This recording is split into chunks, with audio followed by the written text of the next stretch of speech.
Buen día, buen día.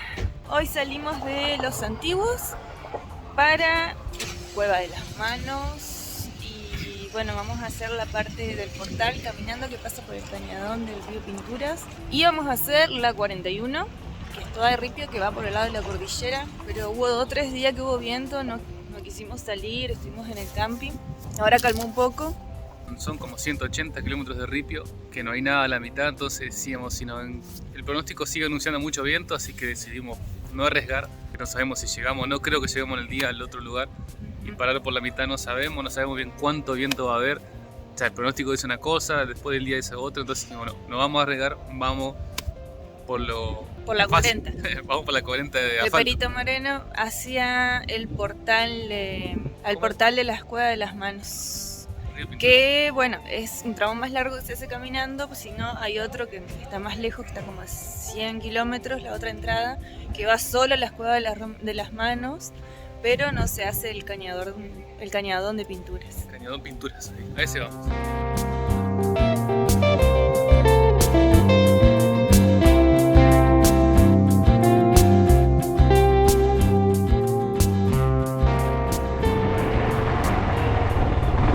Estamos adentro del Parque Patagonia, yendo para la Cueva de las Manos. En realidad primero es el río Pintura y el cañadón, y después hay un trekking que vamos para las Cuevas de las Manos. Mira qué lindo los yerrubos.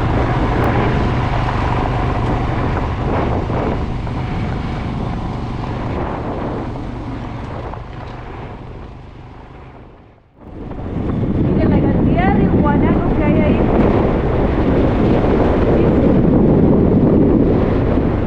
Hay que tener cuidado en la ruta con los guanacos porque por ahí empiezan a correr. Se cruzan por la ruta.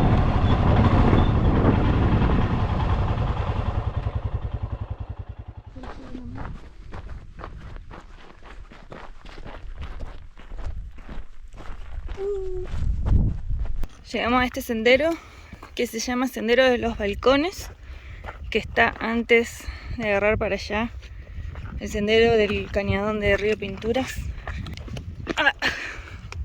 Este sendero supuestamente aquí vamos a tener una vista panorámica de todo el cañadón. Uy, qué precioso. Qué silencio. Todo para allá sigue el cañadón. Y se va. Un guanaco medio escondido del sol, pobrecita. Pobre guanaco. Me tiene miedo al sol.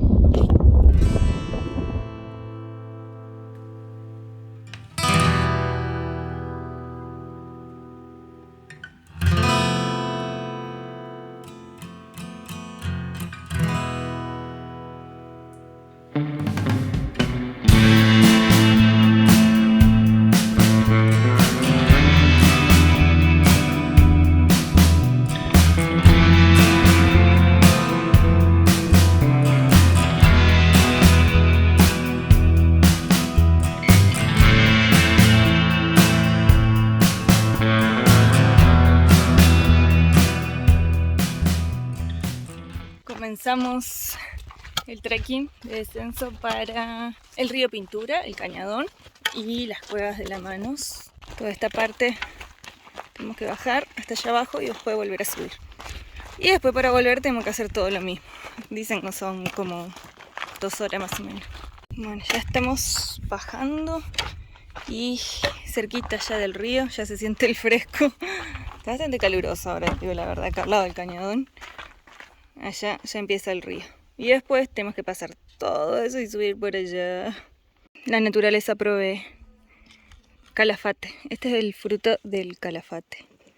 Con esto se hace dulce, licores, un montón de cosas. Así que vamos a comer algunos y seguir.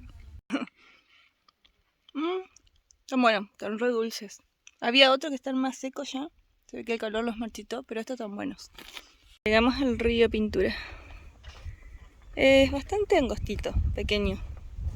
Así que después para cruzarlo calculo que va a ser bastante fácil. Me parece que hay un puente igual, que el guía nos dijo que había un puente. Esto es el Parque Patagonia. No es lo mismo que el Parque Nacional Patagonia. Este no es nacional, es un parque privado. En realidad no es privado, sino que la red Riwemin, creo que es así, no sé cómo era que se pronunciaba, lo administra. También es parte de propiedad, la parte de las Cuevas de las Manos es parte de la propiedad de Tompkins, que fue un proteccionista y dueño de estas tierras y las habilita para todo público. El Parque Nacional es el parque que está la Estancia de la Ascensión. Este es Parque Patagonia. Está el puente, no había que cruzar el río. Igual te digo que el agua está bastante linda con el calor que hace. Y dice que hasta el año pasado era un puente colgante y este es un puente nuevo que hicieron. Qué belleza. Esta asociación lo que hace es administrar áreas naturales, las administra, hace todo el proceso para que se convierta luego en parque nacional. O sea, hace todo lo que sería el trámite, los papeles y demás, y luego se lo dona a parques nacionales. Llegamos a la base. ¿Media hora de descanso? Menos de media hora de descanso. 15 minutos. 15 minutos una fruta y seguimos. Esta va a ser nuestra primera parada. De este lado tenemos lo que es el cañón del río Pinturas, el cual tiene una extensión de 150 kilómetros y se originó hace 200 millones de años en lo que se conoce como periodo jurásico, a través de erupciones volcánicas. Todos los farallones que vemos enfrente de estas paredes rocosas están compuestas de roca ignimbrita y las más altas alcanzan los 300 metros desde el nivel del río. Tenemos el río Pinturas, el cual nace en la meseta del lago Buenos Aires, cruza el cañadón, lo acompaña y recorre también unos 150 kilómetros a lo que sería Puerto Deseado. Allá termina todo en el Atlántico. Tenemos árboles también que no forman parte de nuestra vegetación porque estamos en medio de la estepa, que es de carácter arbustivo o subarbustivo, o sea que estas son nuestras plantas que tienen adaptaciones propias a lo que es el clima y bueno, a lo que es el suelo también. Son sauces y de este lado tenemos un álamo que es el más alto. Básicamente forman parte de lo que sería la historia local, ya que los plantaban en las estancias, junto con, bueno, la estancia venían los reparos, vieron que donde hay cabañas, hay estancias, siempre está esto para protegerse de lo que es el viento. Entonces bueno, llegaron acá con el viento, con el agua, con los animales. Bien, si están listos entonces descendemos, tengan mucho cuidado con los escalones porque la gente se cae más acá que en el sendero. Bueno, arrancamos caminata una horita más y después nos quedan toda aquella vuelta allá arriba. Creo que 3 horas más. ¿Pero este parque va hasta el agua o hasta cuál es el límite de que cuál corresponde a cuál? De donde estacionan para atrás, el parque, y los que tiran para adelante y bajan es nuestro. Ah, o sea que pueden compartir el gasto de una tirolesa entonces.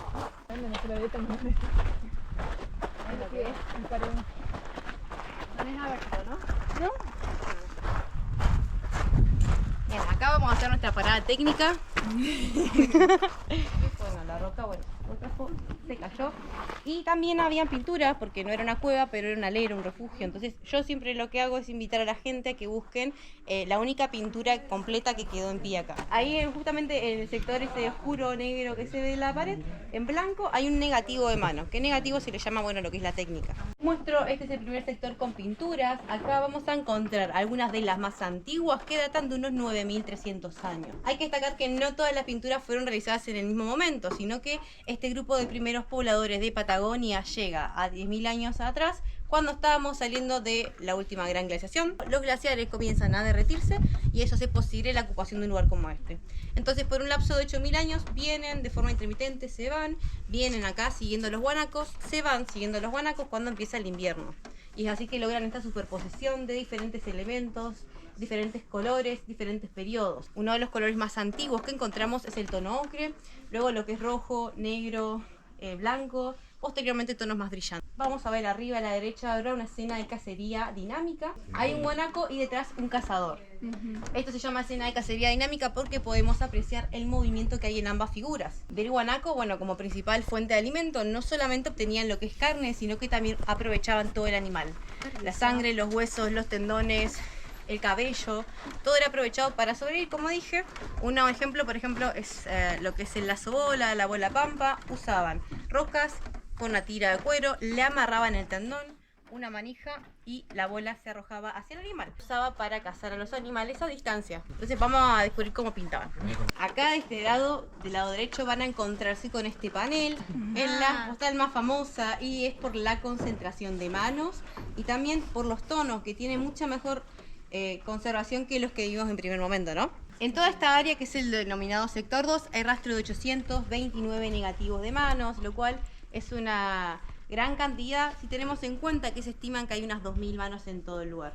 Para pintar, a lo largo del tiempo usaron pigmentos minerales. Como eran nómades, desde diferentes sitios conseguían rocas que contenían óxidos y hábilmente los removían y los mezclaban con fluidos. Agua, grasa, sangre animal, hacían toda una pasta, una mezcla y le pusieron yeso, que fue muy importante para la conservación, ya que adhirió la pintura a la pared, está fijada. Esto es una roca porosa, sedimentaria, que absorbió, hagan de cuenta, como una esponja, y el yeso la fijó. Dada, bueno, las condiciones climáticas que tenemos en un lugar como este, las pinturas no reciben humedad, no se ven afectadas por esto. Entonces era un muy buen lugar de abrigo natural, están protegidos del viento, y también esto que se crea, digamos, acá dentro como microclima, la roca va absorbiendo el calor durante el día, la va emanando, y es un lugar mucho más cálido durante la noche. Para pintar las manos, lo que hacían era usar huesos huecos, introducían la pintura y a través de la boca, ¿no?, soplaban de esta forma, ponían la mano como un stencil y creaban el negativo de mano. Mayormente las manos tienden a ser izquierdas porque usaban la diestra para la manipulación. Hay también manos derechas, alrededor de 30 en todo este. Hay manos a las que le faltan dedos, hay manos que tienen 6 dedos, manos pequeñas, grandes, ancianas, que se nota, ¿no?, por los dedos que están doblados, contorsionados. Todos podían participar en este ritual que asentaba su identidad como grupo. Entonces, generación tras generación, a lo largo del tiempo, han venido y han dejado su mano acá. En cuanto a los colores, arriba no los van a llegar a ver muy bien, pero que está muy soleado hasta ahora. Pero no tan arriba, no pintaban tan alto. Acá. En verde, ¿ven? Las manos verdes claras. Estas fueron realizadas con óxido de cobre. Lo que es rojo, naranja, amarillo y ocre está hecho con óxido de hierro. Negro es manganeso o carbón vegetal, y el blanco, arcilla y hueso molido. La superposición no es más que, podríamos decir, diferentes periodos en los que han venido. No las cubrían por completo, sino que se encimaban un poco. Acá principalmente se encontraron restos de animales, restos humanos no, porque imaginen que esta era la casa, no te van a enterrar el cuerpo acá. Usaban chenques, en altura, en horizontes ponían los cuerpos, eran lugares de memoria donde, bueno, probablemente volvían y enterraban a otro ser querido después. Los depositaban, los cubrían con rocas, algunos estaban cubiertos con cuero, no envueltos como momias, solamente se cubrían. Y tengo entendido que algunos se les han hecho como fogones a los pies, se han dejado algunas plantas. Huenche tampoco eran mapuches, no tienen un nombre étnico definido, porque ¿qué pasa? Acá el rastro de la gente llega a 1300 años, en otras áreas es más reciente, hablamos de unos 500, pero no hay descendientes de esta gente, no se sabe qué fue de ellos, qué pasó, a dónde fueron. Bien, este es nuestro próximo periodo. ¿Qué ven acá? Son todas guanacas preñadas, esto básicamente es un estilo diferente. Si te miras hacia atrás, el clima da una forma como que se asienta, pasamos de lo frío, lo glaciar, ¿se acuerdan? Gradualmente este clima seco que tenemos en Patagonia. Y acá también empiezan a haber otros eventos naturales que afectan a la población de guanacos. Y dijimos, el guanaco era su principal fuente de alimento. Y no solamente era su alimento, sino que ellos también se desplazaban, entonces era su motivación para desplazarse. Hay un círculo blanco que representa la luna llena y tiene que ver directamente con este periodo de gestación.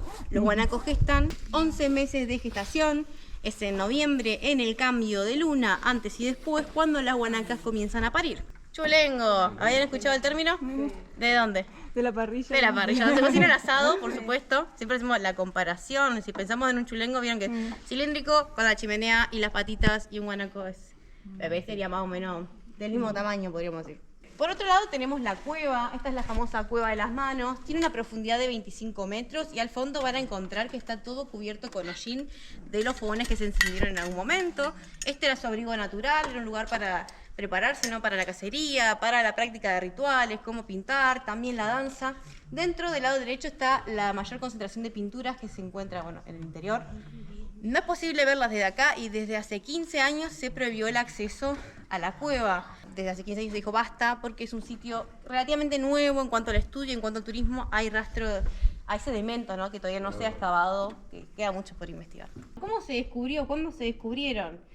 No hay una fecha precisa de quién haya sido la primera persona que llegó, cuándo llegó. 1940 llega uno de los exploradores que estuvo dando vueltas por acá y es De Agostini. De Agostini era un sacerdote italiano, viene acá y toma el primer registro fotográfico, año 1940. Imaginen qué importante para la fecha, porque si pensamos en 1940, la fotografía era algo carísimo e inaccesible, o sea, no todos podíamos darnos el lujo de sacar fotos. Carlos Gradín viene en el 64, era un topógrafo, viene a hacer trabajo de agrimensor a los campos y los vaquianos lo traen acá, porque como les dije, ya sabían. Entonces le dicen, Carlos, vos tenés que ir a ver esto. Carlos le hace caso, lo traen, viene a ver esto, queda asombrado, porque imaginen, esto está acá y nadie lo estudió. Él, bueno, vuelve entusiasmadísimo. En su libro Recuerdos del Río Pintura narra que sintió una conexión muy grande con este lugar, que fue su motivo para especializarse en arqueología. Pero ¿qué pasaba en el 1964 con la universidad? Si ya tenías una carrera. No era sencillo, no te podías volver a inscribir porque ya tenés una trayectoria. Antes era más difícil. A Carlos se le complicó por la edad. No era un hombre muy grande, imaginen. Pero bueno, eran otras cuestiones. Carlos, luego de su lucha, logra especializarse, viene acá en el 73 y llevan a cabo la primera excavación, puntualmente en ese lugar que van a ver ahí. Ese acrílico está para mostrar los estratos del suelo, es un perfil estratigráfico. Bueno, vamos a este periodo. Este es el más reciente, figuras geométricas y tonos brillantes. Como decía, vamos a encontrar una superposición más marcada de lo que son diferentes periodos. La figura negra que tenemos de guanacos, de la tropilla, corresponde al periodo de 9300 a 7300 años aproximadamente. Recuerdan que les mostré la primera escena de caza, el primer panel. Esa es una de las primeras escenas, de las más viejas. A partir de 7300 años, que es cuando aparecen las guanacas preñadas, ya no pintan escenas de cacería. Se desvincula a la figura humana de la figura animal. Por eso que a partir de donde están las guanacas acá, casi no encontramos figuras que se vean más nuevas de cacería. En el techo tenemos otro ejemplo, hay otra escena de cacería, que también es vieja, porque como les digo, fueron pintadas en un periodo de 9 a 7000 años, y este tono violeta que se ve arriba es un tono bastante escaso, que fue realizado con carbón vegetal, al igual que el tono negro. Vieron que les contaba que según la temperatura, cómo las mezclaron, obtenían otras tonalidades. Se imaginen, del violeta al negro, la cocción, el mezclarlas, daba dos tonos completamente diferentes. Acá lo que destaca son figuras geométricas y tenemos muy pocas que se consideran abstractas, son figuras clasificadas como simples, porque en periodos más recientes está la figura compuesta, que es donde ellos dibujan grecas, que es la conformación de una figura o figuras grandes en base a muchas figuras simples. Acá tenemos en la esquina a la izquierda la figura humana, esta se llama el bailarín. Representa a un hombre danzando. Podríamos asociarlo a los rituales, y de la mano de los rituales venían los chamanes, así que podríamos pensar tal vez que es un chamán. A un lado, dos manos y una línea. Estas se llaman el enigma y no tiene interpretación alguna. Debajo, círculos concéntricos. Acá tampoco tienen interpretación, pero es una figura universalmente conocida, se la ve en todo el mundo. Junto al círculo concéntrico, a la derecha, tenemos una figura naranja. Esto es un felino, es un puma. Y si miran acá arriba de nosotros, van a encontrar una concentración de puntos. ¿Lo ven? ¿Cómo se imaginan que los pintaron? Dicen que eran rocas que las envolvían en cuero, las mojaban en pintura y pelotazo. La acción se denominó matar a la pared. Solamente el 30% del arte rupestre tiene una interpretación aproximada. Recuerden que es interpretación basado en antropología, en un poco de historia y bueno, toda la parte geológica. Del lado derecho van a encontrarse con dos escenas de animales, dos figuras negras, ¿la ven? Esto también se consideraría una especie de escena de cacería. No vemos cazadores, pero pertenecen a este grupo que vemos al principio. Este animal, en comparación a lo que es el guanaco, podríamos decir que es más gordo, más bajo, tiene cuernos también y el cuello corto y más ancho. El huemul, bien, ¿conocen al huemul? El ciervo patagónico que actualmente se encuentra en peligro de extinción. La distribución del huemul solía ser más amplia, así que se dice que también los cazaban. Entonces es la razón por la cual los encontramos plasmados en la pared. Debajo de los huemules van a encontrarse que hay círculos rojos. Son 9 círculos que dicen que representan las lunas llenas y se lo asocia al periodo de gestación de la mujer, maternidad. 4 figuras debajo de los primeros círculos representan a la madre dando a luz, ya que las madres daban a luz de pie, y luego la madre con el bebé. Analizando un poco podríamos pensar que es un panel especial, porque si vemos alrededor está todo lleno de figuras animales que tienen a su cría, y luego bueno, aparece la madre con el bebé. Del lado izquierdo ya vamos a encontrar 3 escenas de cacería superpuestas, ocre, el color más antiguo, también una negra y la roja. Si vemos la cena negra, este es el mismo tipo de guanaco que hemos visto a lo largo de todas las paredes, pero este no es una cena dinámica, no es un guanaco que está en movimiento. Está rodeado justamente por cazadores, es el fin de la historia de caza, el fin de la historia que se narra en las paredes. Es un guanaco que ya no corre, ya está muerto. Lo atraparon, probablemente la cena. Si vemos los guanacos rojos, esas pilas, ¿la ven? 5 guanacos del lado derecho van a encontrarse con un círculo nuevamente. ¿Cómo fue pintado este círculo? Con una pata. Este es el negativo de pata de puma, fue también hecho con la técnica. Al igual que al choique, les cortaban las patas en el periodo de unos 5.300 a 3.300 años y las dejaban plasmadas. Estas corresponden también al periodo del Matuasta, recuerden que les conté. Por otro lado, la última figura que vamos a ver se encuentra acá. Es la mano con la aureola, con el halo, ¿lo ven? Sí. Pintado de una forma especial. Bueno, al ser grupos pequeños se dicen que no habían caciques, pero podríamos pensar tal vez en la figura del chamán. Eran los sabios, los consejeros, eran los ancianos, básicamente los que tenían la experiencia. Entonces también eran quienes llevan a cabo los rituales, entonces se cree que podría pertenecer a la mano de un chamán. Gracias a lo que fue el estado de conservación como patrimonio cultural de la humanidad en el año 1999. Hay 3 razones importantes para esta declaración que la hemos visto a lo largo del recorrido, pero también hay que decir que esta declaración no es algo que se le otorga, ¿no?, a cualquier sitio. Tiene que ser único y excepcional en su carácter. O sea, no hay otro sitio como Cueva de las Manos en el mundo. Si ven, hay arte rupestre. Este no es el único sitio, por ejemplo, de este grupo de pobladores. Hay otros 89 puntos arqueológicos en la cuenca del río. No son los únicos en Patagonia porque estuvieron de norte a sur, de este a oeste, recorriendo toda la Patagonia, moviéndose a través de los caminos, siguiendo a los guanacos. Entonces hay más en realidad de 89 sitios arqueológicos. No todos tienen arte rupestre, pero tampoco tienen esta concentración, esta conservación, no solamente de cantidad, sino de diferentes estilos, de diferentes periodos. Las 3 razones son historia, una colección de arte rupestre tan antigua como 10.000 años, si redondeamos unos 10.000 años de historia, acerca de este grupo de pobladores que hoy no sabemos quiénes eran, o a dónde fueron, pero podemos dar fe de que estuvieron acá. Segunda instancia, la cantidad. Acá hay más de 2.000 manos, solamente manos, no contamos guanacos, ni líneas, ni punto, porque imaginen, son muchísimos y hacer un relevamiento es bastante complejo, porque no es posible encontrar escenas de cacería de guanaco en otros lugares en el mundo saliendo de Patagonia. Ya el guanaco es un animal que únicamente habita América del Sur, y en Argentina tenemos el 90% de la población mundial de guanaco. O sea, imaginen qué importante, y cómo ellos han dejado plasmada la importancia de este animal, que como les dije anteriormente, no solamente era su alimento, sino que también era su forma de vivir. Ese es el final del recorrido, un mirador a todo este cañador que la verdad está muy bueno. Aquí termina y nos dan un tiempito para volver a sacar fotos, así que vamos a aprovechar a sacar un par de fotos ahora que estamos más tranquilos y tener un buen recuerdo de este increíble lugar. Muy recomendado y muy recomendable. Esto es impresionante. La verdad que si tienen la oportunidad de venir a visitar el río Pintura y las Cuevas de las Manos, es muy recomendable. Es tremenda la cantidad de manos que hay plasmadas acá y la historia y la antigüedad que tiene.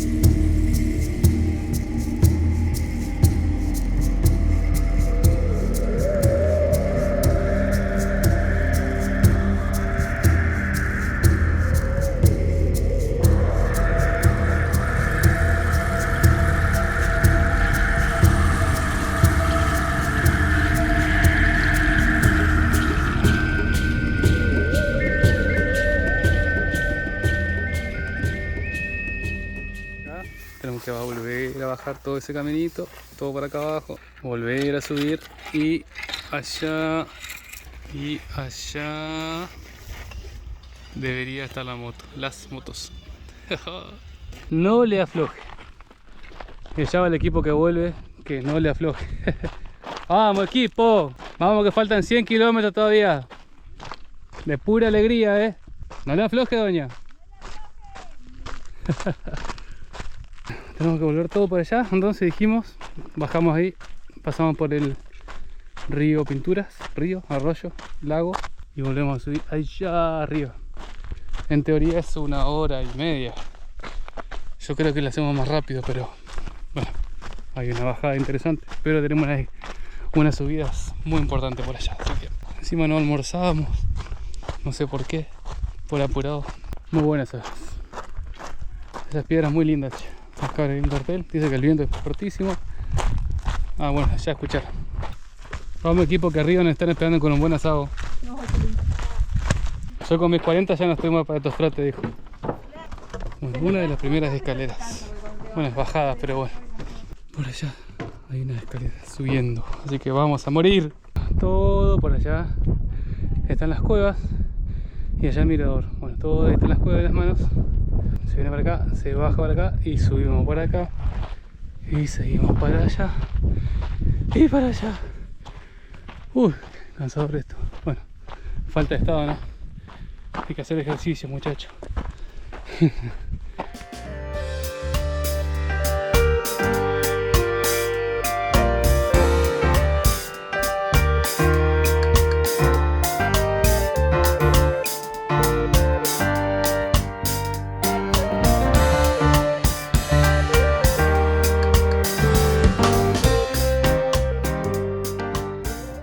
Bueno, terminamos la caminata a las cuevas de las manos. Ahora volver y bueno, seguir por la 40 hacia donde lleguemos. No sé si bajo Caracoles o Gregores. Y después tenemos los 73 famosos malditos de Ripio. Gracias por acompañarnos y nos vemos en el próximo video. Y no encontramos un lugar para dormir. Y bueno, a ver si llegamos a Gregores. ¿Qué pasa con el clima? Que da en lluvia. Vamos a los 73 bonitos, no malditos, porque va a estar bueno. Mirá cómo la mueve, ahora moro.